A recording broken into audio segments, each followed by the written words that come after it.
What's going on, y'all? Five Sports Talk back at it with another video talking some NBA, and we have big breaking news, and free agency hasn't even started yet. That's right, Chris Paul is on the move. He has been traded to the Houston Rockets for Patrick Beverley, Lou Williams, Sam Dekker, and a 2018 first round draft pick. So a lot to get into there with Chris Paul getting traded to the Houston Rockets. First and foremost, talking about how this happened, why it happened, and will it work. So let's break it down real quick. How it happened. It happened because Chris Paul met with the Clippers and he realized that he wanted to contend for a championship. Houston, the rumors were out there that he was interested in the Houston Rockets, and there weren't a lot of other teams out there that could give Chris Paul a better chance to win. It probably would have been either Houston or stay in LA, and I guess he really wanted to play with James Harden. He really wanted to play in Mike D'Antoni's offense. Trevor Ariza is one of his good friends as well, and so he basically met with the Clippers, told them that he's going to leave for Houston. So I guess the Clippers wanted to I guess the Clippers are happy that Chris Paul told them, because they got something back in return instead of losing him for nothing. So he does lose about $11 million in potential earnings, but he's gonna get a trade kicker bonus of about somewhere along the lines of $3.6 million. So he has that going for him. And of course, now the breakup of the Clippers is starting to happen. Now let's talk a little bit about what the Clippers got back in return here. You have to look at it with a grain of salt, because the Clippers could have lost CP3 for nothing. Okay, Chris Paul did not have to tell the Clippers that he is going to go to Houston, and he didn't have to opt into his contract, and that way they could sign and trade him. He could have left for nothing, and the Clippers would have had nothing to rebuild with.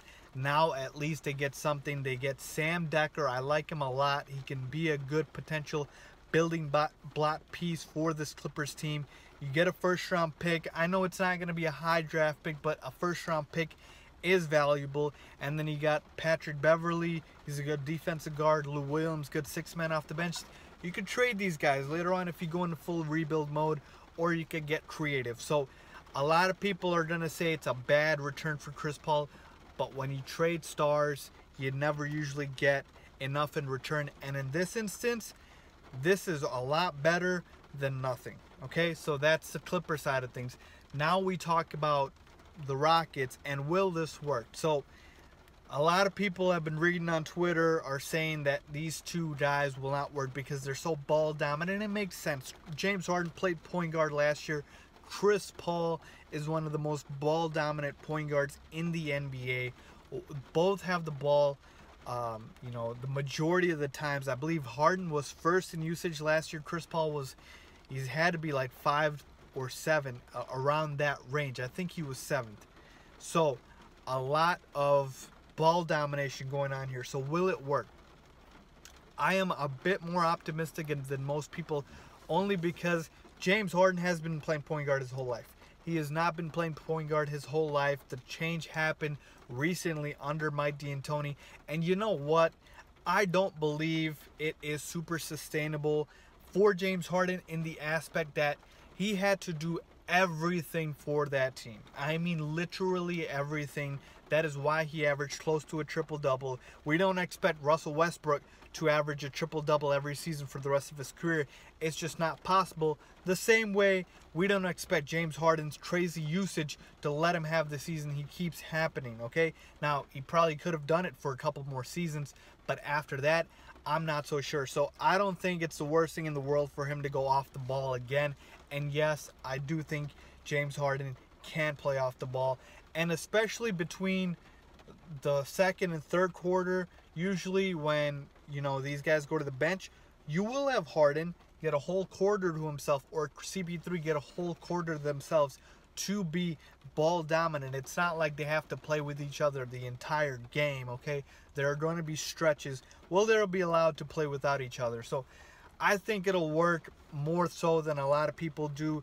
And then let's stack it up in the West. You're talking about a lineup now of Chris Paul, James Harden, Trevor Ariza, Ryan Anderson, and Clint Capella. You still got Eric Gordon coming off the bench. You still have Nene. You still have Montrezl Harrell. So the roster isn't barren. It's not like you gave up so much for Chris Paul. You did give up depth, like I said. Patrick Beverley was going to get replaced by CP3. Lou Williams, they got him in midseason. He was a good six-man, and Sam Decker, he didn't get a lot of playing time because he was hurt. So you really didn't lose too much for Chris Paul. You kept Eric Gordon. You kept all your starters besides Patrick Beverley. And now, don't be surprised. Don't be surprised, guys, if the Rockets try to land Carmelo Anthony or Paul George.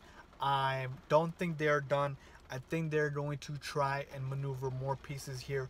Right now, they're still below the Warriors in terms of packing order. Chris Paul might get out of the Western Conference, might get to the Western Conference Finals. He might get out of the second round for the first time in his career. But I wouldn't even put them that much above the Spurs, depending on what the Spurs do. Now, if the Spurs trade Aldridge and they sort of have a whole makeover, then of course the Rockets are the second best team in the Western Conference to me, for sure. Right now, they still are the second best team in the Western Conference to me. I'm just saying the Spurs are still in the vicinity. But if the Rockets get Carmelo Anthony and Paul George, one or the other, preferably Paul George, look out, okay? Look out. Look, Daryl Morey and the Rockets organization has always been proactive. I like this move for them because you know what? They weren't going to do anything with this current Rockets team had Golden State stayed in place unless one of them got injured. So, great move for the Houston Rockets in terms of taking a chance. It is Chris Paul. He is turning 32, but he still has a lot of prime years left in him. And you know what? You got to take a chance. Now you go after Paul George. Now you go after Carmelo Anthony. And now you have a chance maybe against a Golden State, okay? So happy for Chris Paul. Blake Griffin is gone for sure. Blake Griffin is gone for sure. I'll be making a video about that, about where Blake Griffin will end up in free agency. But now, guys, it's starting to get a little fun. The Warriors, you see what they're causing. The NBA is starting to catch up in terms of, okay, look, we got to create super teams to beat this Warriors team, and you might see more of this later on in free agency. With that being said, folks, those are my thoughts on this Rockets team. I think Clippers did better than losing Chris Paul for nothing. I do believe James Harden can play a little bit more off ball than people give him credit for, and I do believe the Rockets are going to go after a Paul George or a Carmelo Anthony, and they are the second best team in the Western Conference. With that being said, let me know what you guys think about Chris Paul getting traded to the Houston Rockets. Leave a comment down below, and as always, don't forget to subscribe. Thanks for watching.